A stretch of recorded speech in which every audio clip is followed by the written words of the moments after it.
किस किस के घर में ठाकुर जी की पूजा? नीचे करो आप। आज के बाद ये प्रण कर लो कि बाजार से लाई हुई किसी भी वस्तु का भोग हम ठाकुर जी को नहीं लगाएंगे।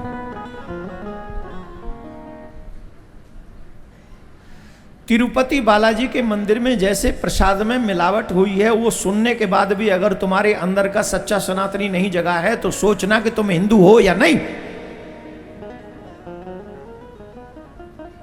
नहीं चाहिए मेरे भगवान को तुम्हारे यहां के 56 भोग। देखो आप अभी भी बातें कर रही हो, अभी भी पूरी कथा बातों में निकाल दी आप तीनों चारों ने। प्लीज सुनो कितनी अच्छी बात हम बता रहे हैं।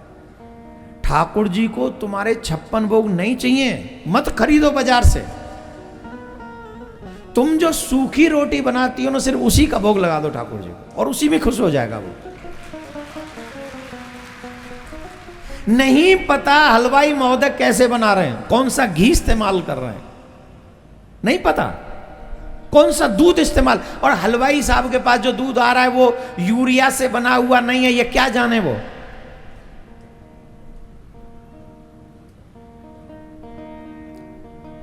आप जाके चेक करो, आज 90% चीजें खाने की अशुद्ध हो चुकी हैं और ये दुर्भाग्य है कि इस पे कोई ध्यान नहीं दे रहा है। इसीलिए हमारी आयु भी कम होती जा रही है, इसीलिए हमारी बीमारियां बढ़ती जा रही हैं। लेकिन मनुष्य की जब परवाह किसी को भी नहीं है, अरे जब भगवान की पूजा की परवाह नहीं है तो हमारी परवाह कौन करेगा। 90% चीजें अशुद्ध मिल रही हैं, सब्जियों में इंजेक्शन मिल रहा है, दूध में यूरिया मिल रहा है? खाने पीने वाली चीजों में किसी में कोई मूत्र विसर्जन कर रहा है, किसी में कोई थूक विसर्जन कर रहा है।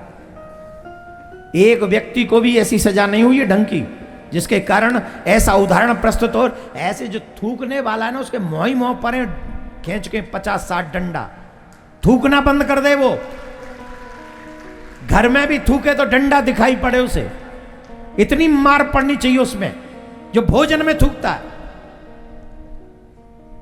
अब हम लोग जो भोजन भोग लगा रहे हैं ठाकुर जी का बाजार से लाके, वो शुद्ध है कि अशुद्ध है हमें क्या पता। हमारी पूजा शुद्ध हो गई, घर के बाहर से अगर हमने कोई चीज लाई भोग लगा दिया, पूरी पूजा शुद्ध हो गई। तो मैं आप सब जिन जिन के घर में ठाकुर जी की पूजा है उन सब से निवेदन कर रहा हूं, मत खरीदो बाजार की कोई वो वस्तु, भोग मत लगाओ ठाकुर जी का। और अगर आपको हमसे थोड़ा भी अपने ठाकुर जी से प्रेम है, हम तो सिर्फ इसलिए चाह रहे हैं कि आपके घर में पूजा शुद्ध हो।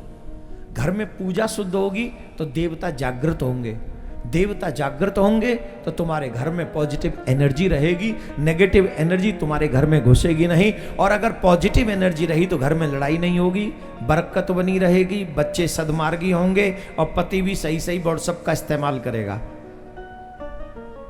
देख लो, मैं तुम्हारा घर बचावे की बात कर रहा हूं। और जो पति तुम्हारी बात नहीं मानेगा उस पति का व्हाट्सएप ब्लॉक हो जाएगा। हाँ, भगवान करे सबके नंबर खराब है जाए नहीं, पर ये सच है। अपने घर की पूजा, देखो कुछ नहीं कर सकते हो तो दाल चावल का भोग लगा दो ठाकुर जी को। हम तो आग्रह कर सकते हैं, मानना तो आप ही को पड़ेगा। और इसमें आपका कोई नुकसान नहीं है। बाजार से लाओगे तो 250-300 रुपये 400 रुपये की मिठाई आएगी, और घर में एक लड्डू बनाओ, 2 लड्डू बना दोगे, वो 50-60 रुपये में बन जाएंगे। तो हमारी बात अच्छी लगे तो मान लेना।